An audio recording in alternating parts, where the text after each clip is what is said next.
जय हिंद।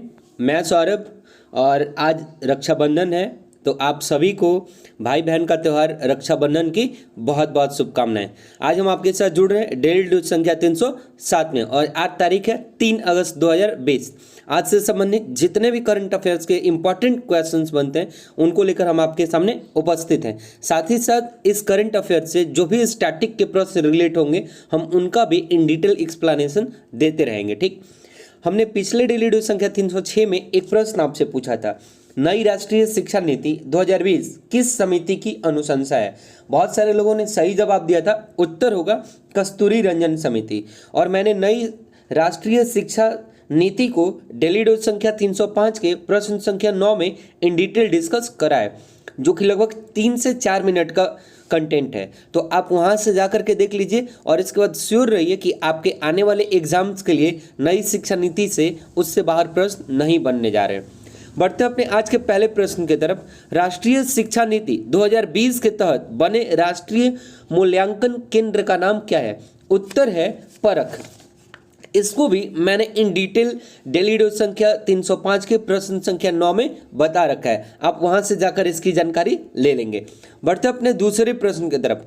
केंद्र सरकार को चंबल की बीहड़ों को कृषि योग्य बनाने में कौन सहायता करेगा। उत्तर है विश्व बैंक अर्थात वर्ल्ड बैंक। अब ध्यान देंगे कि वर्ल्ड बैंक की स्थापना कब हुई थी, तो इसकी स्थापना हुई थी जुलाई 1944 को और वर्तमान में इसके सीईओ कौन है, अंशुला कांत, और प्रेसिडेंट कौन, तो डेविड मालपास, और हेडक्वार्टर का है वॉशिंगटन डीसी, कहाँ पे, यूएस। ठीक है, एक बात और भी ध्यान देंगे, जो वर्ल्ड बैंक है वो एक विशिष्ट संस्था है और विशिष्ट संस्था होने के नाते उसका उद्देश्य है कि जो भी उसके सदस्य राष्ट्र हैं, किसके, वर्ल्ड बैंक के, उनके पुनर्निर्माण और विकास के कार्यों के लिए आर्थिक सहायता प्रदान करना। ठीक है, तो इसी उद्देश्य के तहत केंद्र सरकार भारत के चंबल के बीहड़ को, अब चंबल का बीहड़ कहाँ है, तो आपको जो एमपी का रीजन है वहां मिलेगा। ठीक, तो चंबल के बीहड़ों को कृषि योग्य भूमि बनाने का सहयोग करेगा। ठीक, तो बढ़ते हैं अपने तीसरे प्रश्न की तरफ।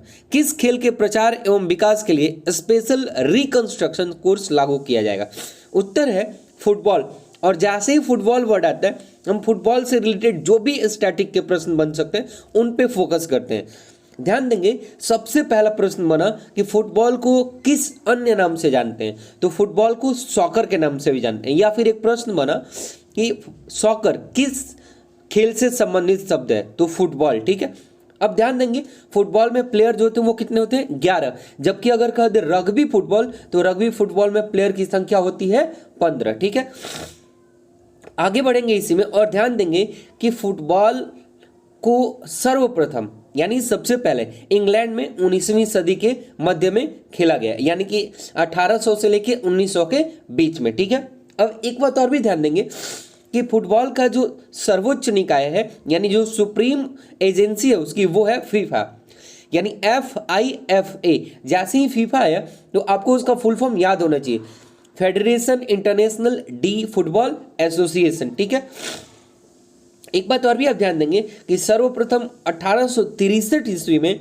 फुटबॉल के तरीके से संबंधित नियम कानून बनाया गया। मैंने अभी आपको कहा भी कि सबसे सर्वप्रथम शुरू हुआ था 19वीं सदी में, तो यही वो टाइम रहा होगा जब उसका नियम बना, उसके बाद गेम शुरू हुआ होगा। ठीक, अब ध्यान देंगे फीफा से संबंधित कुछ और बात जानते हैं। फीफा जो है वो 1930 से आयोजित हो रहा है। कब से हो रहा है, 1930 से आयोजित हो रहा है। जबकि फीफा की स्थापना कब कर दी गई थी, तो फीफा की स्थापना 21 मई 1904 को पेरिस फ्रांस में कर दी गई थी। ठीक है, और एक बात और भी ध्यान देंगे कि फीफा का पहला विजेता फीफा का सर्वाधिक विजेता जो रहा वो जर्मनी रहा है। कुल कितनी बार, 8 बार। ठीक है, और एक इंपॉर्टेंट प्रश्न ये कि फीफा हर 4 साल पर उसको आयोजित किया जाता है, यानी फीफा को हर 4 साल पे आयोजित किया जाता है। तो अभी हाल ही में 2018 में फीफा हुआ था। ठीक, और जब 2018 में फीफा हुआ था तो उसके विजेता कौन रहे थे, फ्रांस। ठीक है, और फ्रांस अब तक 2 बार फीफा का विजेता रह चुका है, एक 1998 में और दूसरा 2018, यानी ठीक 20 साल बाद। ठीक है, जबकि उप विजेता कौन रहा, तो उप विजेता 2018 में रहा क्रोएशिया, ठीक है। और फीफा का हेडक्वार्टर का है ज्यूरिख, स्विट्जरलैंड। और एक बात और भी ध्यान देंगे कि फीफा का जो सिद्धांत है वो कौन है, तो वो है सिद्धांत for the game for the world. क्या है? For the game for the world. और फीफा के वर्तमान में अध्यक्ष कौन है, तो अध्यक्ष है गियानी इन्फेंटिनो। कौन है? गियानी इन्फेंटिनो, ठीक है।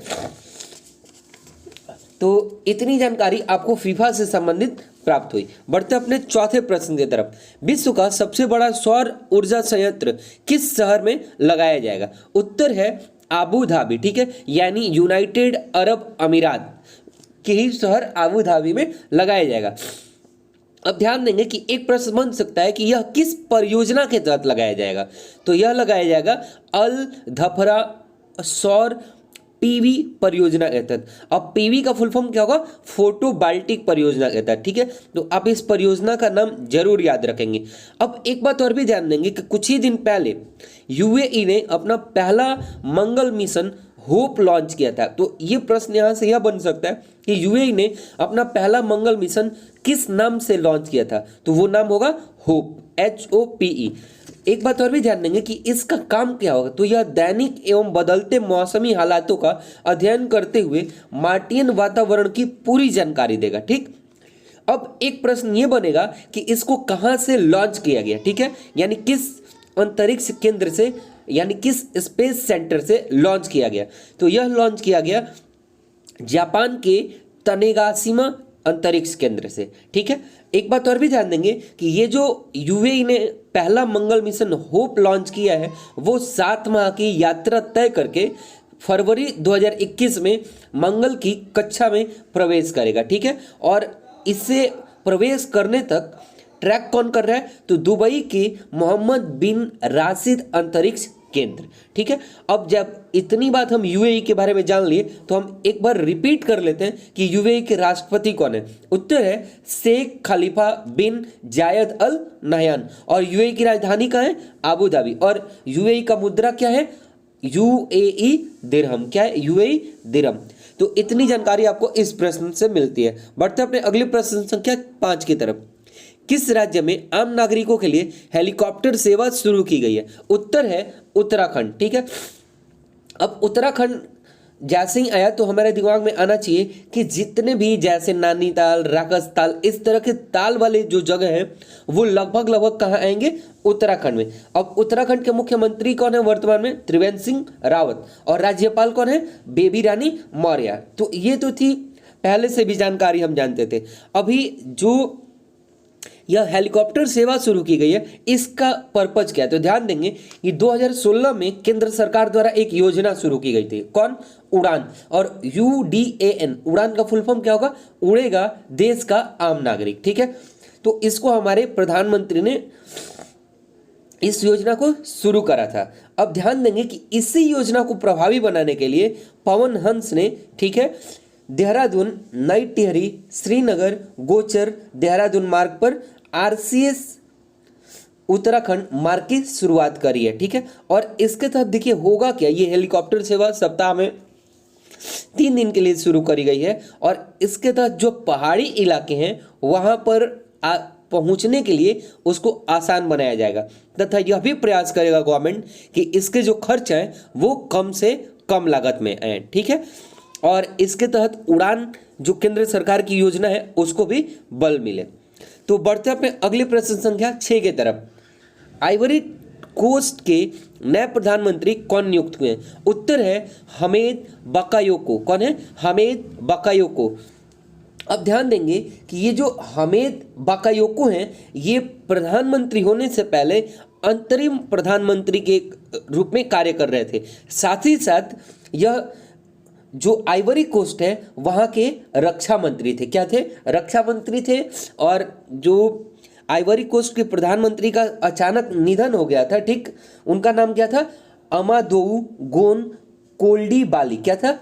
अमादोउ गोन कोली बाली। उनका अचानक निधन हो गया था तो इनको अंतरिम प्रधानमंत्री भी बनाया गया था, ठीक है। और जो हमीद बकायोको हैं इनका संबंध है रिपब्लिक पार्टी से और फिलहाल में अब इनको प्रधानमंत्री नियुक्त कर दिया गया, ठीक है।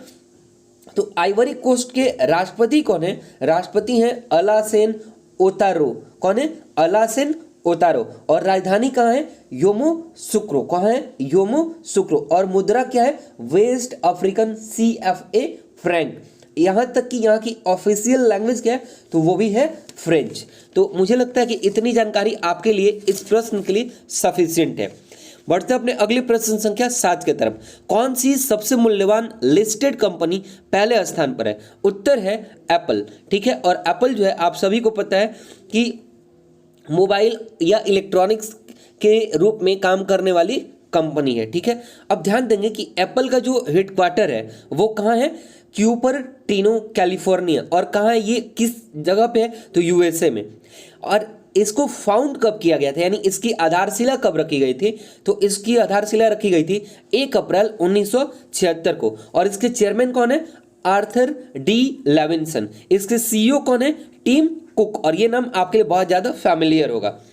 अब एक बात और भी ध्यान देंगे कि इस एप्पल के जो फाउंडर थे वो लगभग 3 लोग थे। कौन कौन? स्टीव जॉब्स, स्टीव वोजानाइक और रोनाल्ड वायने। तो आप तीनों का भी नाम ध्यान रखेंगे, जिसमें स्टीव जॉब्स का नाम आपके लिए सुना हुआ लग रहा होगा।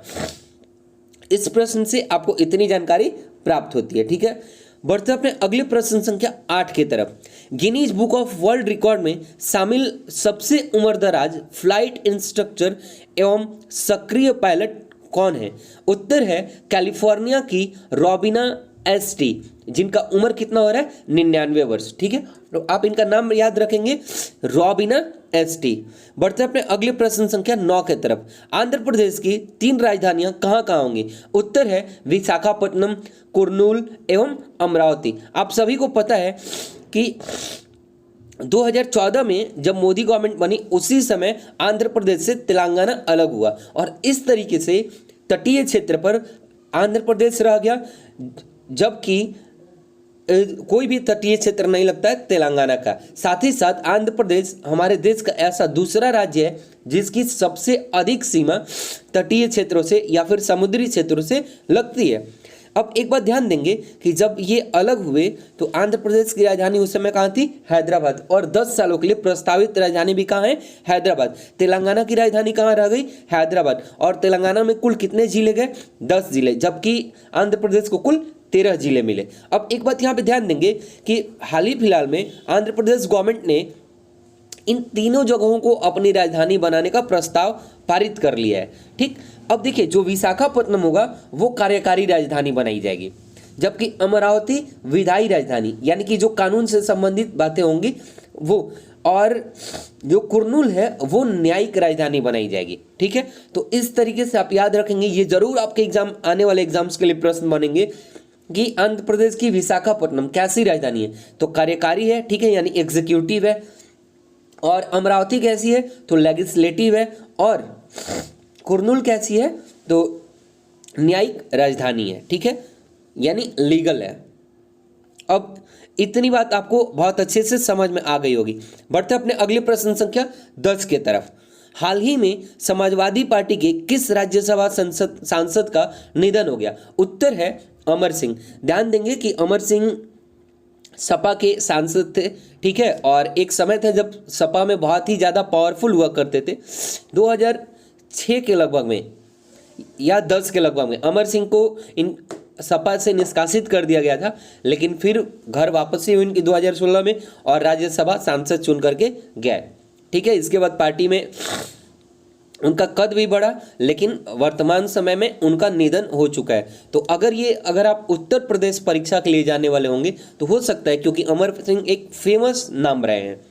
बढ़ते अपने अगले प्रश्न संख्या 11 के तरफ। डॉक्यूमेंट्री प्रेमचंद के निर्देशक कौन है? उत्तर है PC शर्मा। इसे आप एज इट इज याद रखेंगे। बढ़ते अपने प्रश्न संख्या 12 के तरफ। कौन सा राज्य एक मास्क अनेक जिंदगी जन जागरूकता अभियान शुरू करेगा? उत्तर है मध्य प्रदेश। अब ध्यान देंगे आप कि जो मध्य प्रदेश है ये लोगों को अवेयर करने के लिए एक मास्क अनेक जिंदगी जागरूकता अभियान शुरू करेगा।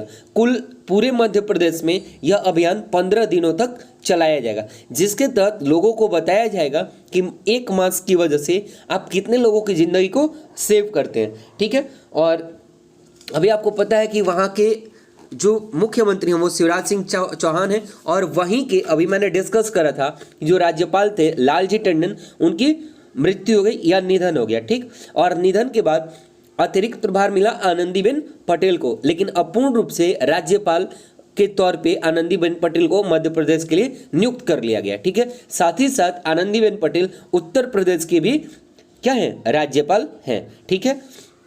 और ये मैंने आपको एक अनुच्छेद पढ़ाया था कि अनुच्छेद 155 के तहत ये प्रासंगिक है, जो कि हमारे संविधान में वर्णित है, ठीक। तो बढ़ते अपने अगले प्रश्न संख्या 13 की तरफ। किस मंत्रालय को स्कोच SKOCH गोल्ड अवार्ड मिला है? उत्तर है जनजातीय मामलों के मंत्रालय को। अब देखिए हुआ क्या कि जो अर्जुन मुंडा हैं वो हैं केंद्रीय जनजाति मामलों के मंत्री, और केंद्रीय जनजातीय मामलों के मंत्री के मंत्रालय को ही आदिवासियों के सशक्तिकरण पे काम करने के लिए, यानी आदिवासियों को सशक्त बनाने के लिए, मुख्य धारा से जोड़ने के लिए, और जितनी भी उनसे संबंधित योजनाएं चलाई जा रही थी उनको सही तरीके से कार्यान्वित करने के लिए इनको या इनके मंत्रालय को स्कोच गोल्ड अवार्ड केंद्र सरकार की तरफ से प्राप्त हुआ है। बढ़ते अपने अगले प्रश्न संख्या 14 की तरफ। खादी ग्रामोद्योग आयोग से आपूर्ति प्राप्त करने वाली पहली सीमा सशस्त्र बल है कौन? ITBP, ठीक है। और आने वाले वीडियोस में हम ITBP, SSB, BSF, ये सब जितने भी फोर्स हैं उन पे एक शॉर्ट वीडियो आपको बना करके दे देंगे, जिसमें कि इनसे आने वाले एग्जाम्स में जो भी फैक्ट हैं वो वहाँ डिस्कस किए रहेंगे, ठीक। तो अब देखिए इसमें एक टर्म आया खादी ग्रामोद्योग आयोग। अब खादी ग्रामोद्योग आयोग को हम इंग्लिश में कह सकते हैं खादी विलेज इंडस्ट्रीज कमीशन, और ये इसलिए बताया क्योंकि KVIC एक बहुत ही ज़्यादा फेमस वर्ड बना हुआ है इस समय। तो आप KVIC अगर कहीं दिखे तो उसका फुल फॉर्म आप समझ जाएंगे कि खादी विलेज इंडस्ट्रीज कमीशन अर्थात खादी ग्रामोद्योग आयोग है, ठीक है।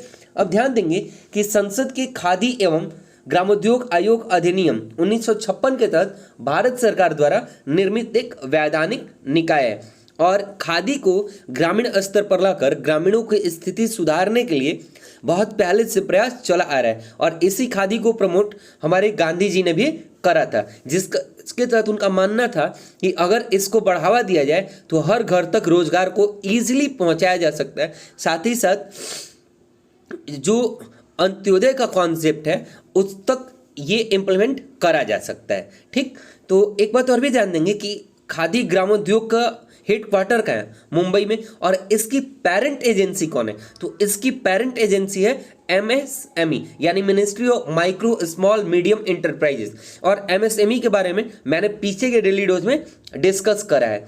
अब एक बात और भी ध्यान देंगे कि पेरेंट एजेंसी क्या होता है? तो वैसी एजेंसी जो कि आपको वित्तीय सहायता या फिर किसी भी तरीके की सहायता की जरूरत पड़ती है तो आपको बूस्ट करती है, या फिर आपका कार्य उसी एजेंसी के अधीन हो रहा होता है, ठीक है। तो इतनी जानकारी आपको इस प्रश्न से मिलती है, ठीक है। बढ़ते अपने अगले प्रश्न संख्या 15 की तरफ। राज्यसभा की आचार समिति का अध्यक्ष किसे नियुक्त किया गया? उत्तर है शिव प्रताप शुक्ला। बढ़ते अपने अगले प्रश्न संख्या 11 की तरफ। ग्रीन एजी परियोजना किन किन राज्यों में लागू होगा? उत्तर है मध्य प्रदेश, ओडिशा, राजस्थान, उत्तराखंड एवं मिजोरम। इसके तहत लक्ष्य क्या होगा कि इनको बेहतर जो कल्टीवेशन है उसको बढ़ावा दिया जा सके, और व्यापक तौर पे यहाँ पर एग्रीकल्चर को बढ़ावा दिया जा सके, ठीक है। बढ़ते अपने अगले प्रश्न संख्या 17 की तरफ। नितिन गडकरी ने किस जगह अपस्ट्रीम कैरिजवे का उद्घाटन किया? उत्तर है महात्मा गांधी सेतु, और ये महात्मा गांधी सेतु का है पटना में, ठीक है, जो कि पटना को और हाजीपुर को कनेक्ट करता है। और यह ऐसा करने में कुल 5750 मीटर की दूरी तय करता है, तथा यह दुनिया का सबसे लंबा एक ही नदी पर बना पुल है। ध्यान देंगे मैंने एक टर्म यूज किया है कि यह दुनिया का सबसे लंबा एक ही नदी पर बना पुल है, ठीक है, जो कि पटना और हाजीपुर को जोड़ता है। और इसका उद्घाटन जो करा था वो इंदिरा गांधी की सरकार जब थी 1982 में, ठीक। तो इसका उद्घाटन हुआ था। और आप अगर इससे ज़्यादा फैक्ट्स चाहते हैं तो हमने इकोनॉमिक्स का वीडियो डाला हुआ है टोटल पंचवर्षीय योजना को कंप्लीट करते हुए, साथ ही साथ इन्फ्लेशन भी उसमें मैंने पढ़ाया है। तो आप प्लेलिस्ट में जाएं और इकोनॉमिक्स के जो वीडियोज पढ़े हैं उनको देख करके और एक्स्ट्रा फैक्ट इकट्ठा करें, ठीक है। एक बात और भी ध्यान देंगे कि इस गांधी सेतु का, इसको गांधी सेतु भी कहते हैं, तो इस गांधी सेतु का निर्माण गैमोन इंडिया लिमिटेड कंपनी ने किया था, ठीक है। और एक प्रश्न बन सकता है आने वाले टाइम में कि वर्तमान में जो महात्मा गांधी सेतु है यह किस राष्ट्रीय राजमार्ग का हिस्सा है, ठीक, या फिर इसका रख रखाव कौन करता है। तो इसका रख रखाव करता है NHAI यानी national highways authority of India. और NHAI के बारे में भी मैंने पीछे के डेली डोज में आपको इन डिटेल बताया हुआ है। अब ध्यान देंगे यह राष्ट्रीय राजमार्ग 19 का हिस्सा है, ठीक है। तो इतनी जानकारी आपको आज की डेली डोज से प्राप्त हुई। अगला प्रश्न है, उत्तर रेलवे का पहला व्यापार माला एक्सप्रेस किन दो शहरों के बीच चला है। उत्तर है दिल्ली त्रिपुरा। तो ये थे आज के डेली डोज के प्रश्न। आज का सवाल है, महात्मा गांधी सेतु किस राष्ट्रीय राजमार्ग पर स्थित है। उम्मीद करते हैं कि आप सभी लोग कमेंट में जवाब अपना जरूर देंगे। फिर मिलेंगे अगले डेली डोज में, तब तक एक बार फिर से आपको रक्षाबंधन की बहुत बहुत शुभकामनाएं। धन्यवाद।